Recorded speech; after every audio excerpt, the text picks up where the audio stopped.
Assalamualaikum warahmatullahi wabarakatuh. Selamat pagi anak-anak. Selamat berjumpa dengan Bapak di materi PAI ini. Anak-anak gimana kabarnya? Sehat semuanya? Mudah-mudahan kalian sehat dan kita semuanya selalu dalam lindungan Allah Subhanahu wa taala. Baiklah anak-anakku sekalian, pada kesempatan kali ini kita akan membahas materi kita yaitu tentang perawatan jenazah. Nah, kaitannya dengan perawatan jenazah yang akan kita pelajari pada pertemuan kali ini di kelas 11. Adapun yang akan kita pelajari di kompetensi dasar kita yaitu pertama menganalisis pelaksanaan penyelenggaraan jenazah, yang kedua adalah menyajikan prosedur penyelenggaraan jenazah.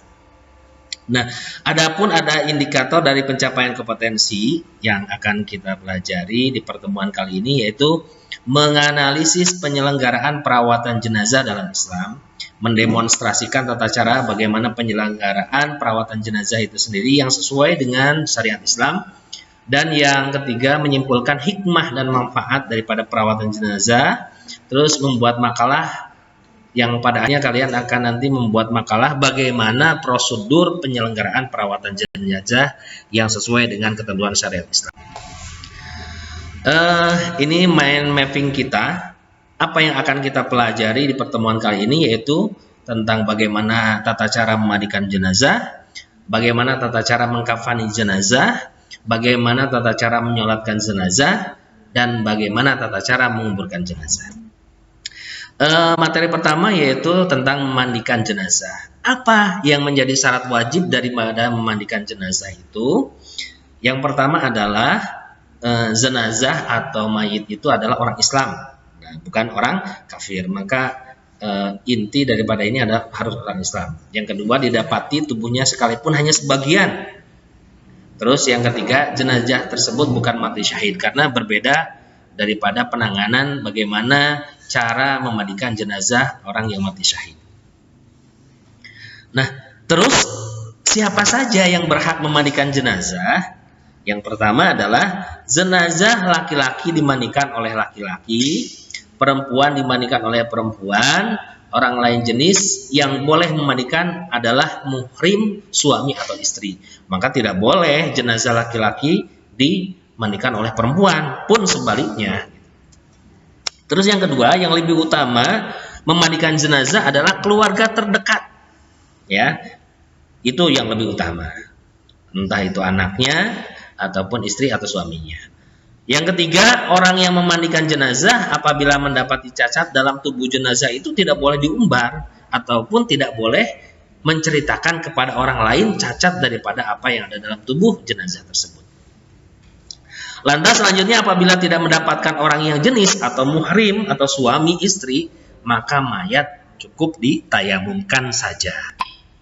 Nah, ini proses daripada memandikan nanti ya, ini hanya praktek saja fotonya. Ini praktek daripada siswa nanti bagaimana cara memandikan jenazah. Nah, tata cara memandikan jenazah, dalam memandikan jenazah boleh niat atau tanpa niat, tapi yang pasti niat dalam hati itu memandikan jenazah. Terus sedikitnya meratakan air ke seluruh tubuh jenazah, sebaiknya 3 kali atau lebih bila dipandang perlu. Dalam memandikan jenazah diusahakan dengan bilangan ganjil. Siraman pertama menggunakan sabun dan daun bidara, kemudian siraman kedua menggunakan air bersih, dan yang ketiga disiram dengan menggunakan air yang dicampur dengan kapur barus. Letakkan jenazah pada tempat yang lebih tinggi dan tutup auratnya.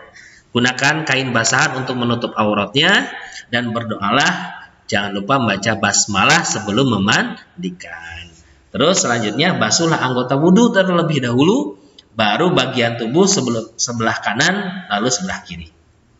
Urutkanlah dan tekanlah agar kotoran keluar, kemudian bersihkan. Jadi perutnya diurut-urut, kalau bisa agak didengklangkan, supaya kotoran keluar semuanya.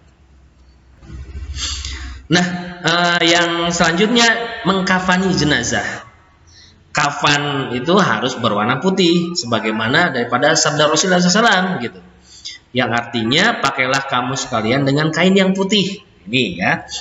Selanjutnya kain kafan sekurangnya 1 lapis yang menutupi seluruh tubuh jenazah tetapi disunahkan untuk laki-laki 3 lapis dengan rincian 2 helai kain untuk baju dan sarung dan 1 helai untuk membungkus seluruh tubuh.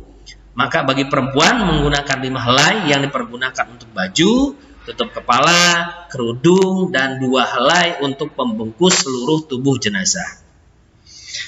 Lantas selanjutnya, apabila jenazah tersebut sedang melakukan haji atau umroh, maka tidak boleh diberi harum-haruman dan jangan pula diberi tutup kepala. Yang keenam, kain kafan hendaknya bersih, baik sifat maupun bahannya, dan tidak boleh berlebih-lebihan. Artinya kainnya, misalkan kainnya yang mahal, tidak boleh. Cukup kain kafan yang sederhana saja.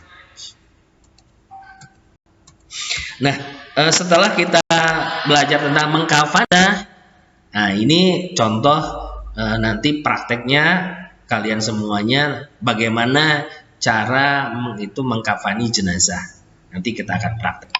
Ini contoh yang sudah ditutup dengan kain kafan. Nah, selanjutnya yaitu tentang materi mensalatkan daripada jenazah. Apa syarat jenazah itu? Maka pertama, suci dari hadas dan najis, menutup aurat, bersih badan, pakaian, tempat, serta menghadap kiblat. Yang kedua, jenazah sudah dalam keadaan dimandikan dan dikafani. Yang ketiga, letakkan jenazah di sebelah kiblat orang yang mensolati kecuali sholat gaib atau sholat jenazah. Nah, inilah rukun-rukunnya. Niat itu pasti ya. Niat berdiri bagi yang tidak mampu, membaca surat Al-Fatihah pada takbir pertama, membaca sholat Nabi sudah takbir kedua, mendoakan jenazah setelah takbir ketiga, dan mendoakan yang ditinggalkan setelah takbir keempat, kemudian diakhiri dengan salam. Nah inilah contoh daripada tata letak bagaimana mensalati jenazah itu sendiri. Nah, ini adalah salah satu doa setelah takbir pertama, Allahumma gfir lahu warhamhu wa'afihi wa'fu anhu. Itu kalau jenazahnya laki-laki, kalau perempuan mengganti dengan hu dengan ha. Firlaha warhamha wa'afiha wa'fu anha. Pun demikian dengan doa setelah takbir keempat, Allahumma la tahrimna ajrahu, dan seterusnya. Ketika mayitnya perempuan diganti dengan Allahumma la tahrimna ajraha wa la tabtina ba'daha waghfir. Nah, setelah kita memandikan, mengkafani, mensolati, yaitu selanjutnya menguburkan jenazah. Menguburkan jenazah ini bagaimana? Karena apa? Merupakan kewajiban yang terakhir setelah dimandikan, dikafani, dan disolatkan. Dalam menguburkan jenazah hendaknya dibuatkan terlebih dahulu lubang kubur. Dalam membuatnya hendaknya diperhatikan ke dalamnya, yaitu setinggi dada orang dewasa atau tidak sampai tercium bau busuk dan tidak dapat dikorek oleh binatang buas. Kemudian dalam lubang kubur tersebut di arah sebelah kiblat dibuang liang lahat, dibuat. Kenapa? Ini sebagaimana hadis Rasulullah SAW, al-hidu ila lahdan wansibu alayya libna nasban kama suni'a bi Rasulillah sallallahu alaihi wasallam, yang artinya buatkanlah olehmu lubang lahat untukku dan pasanglah di atasku batu bata sebagaimana dibuat pada kuburan Rasulullah SAW. Nah, ini cara menguburkan jenazah.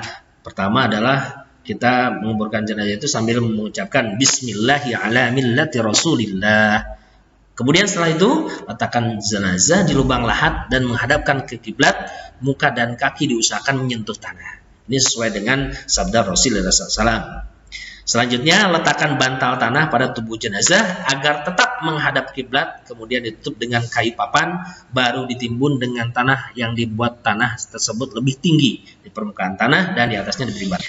Nah, setelah semuanya selesai, nanti kita akan membahas tentang takziah. Takziah itu adalah menghibur atau mengunjungi orang keluarga yang ditinggalkan sebelum jenazah dikuburkan atau dalam 3 hari sesudahnya. Nah, inilah tujuannya. Kenapa kita harus disyariatkan untuk bertakziah? Itu bentuk daripada bantuan kita secara moral, memberi hiburan. Nah, apa saja yang perlu dilakukan ketika takziah? Yaitu memberi bantuan moral ataupun material, mengikuti sholat jenazah, turut mengantarkan jenazah ke pemakaman, dan tidak boleh selama kita takziah ini berbicara keras, bercanda, apalagi bercanda dengan terbahak-bahak atau sikap lain yang tidak terpuji ketika takziah ini. Nah, praktik dengan teman kelompok dengan tata cara. Nah, nanti Bapak akan membagi kalian terhadap 4 kelompok. supaya kalian mendemonstrasikan berkelompok, berdiskusi. Yang satu kelompok nanti memandikan jenazah, bagaimana caranya. Yang kedua bagaimana mengkafani jenazah. Yang ketiga, kelompok ketiga mensalati jenazah. Dan yang keempat bagaimana menguburkan jenazah. Nanti setelah kita selesai berdiskusi dan kalian mendemonstrasikan hasil daripada diskusi kalian, ini ada sebagian tugas yang harus kalian kerjakan. Mungkin nanti di Google Form. Ini soalnya. Ini yang akan kalian pelajari pada pertemuan kali ini. Mudah-mudahan bermanfaat. Selamat belajar. Assalamualaikum warahmatullahi wabarakatuh. Semangat, semangat dan semangat.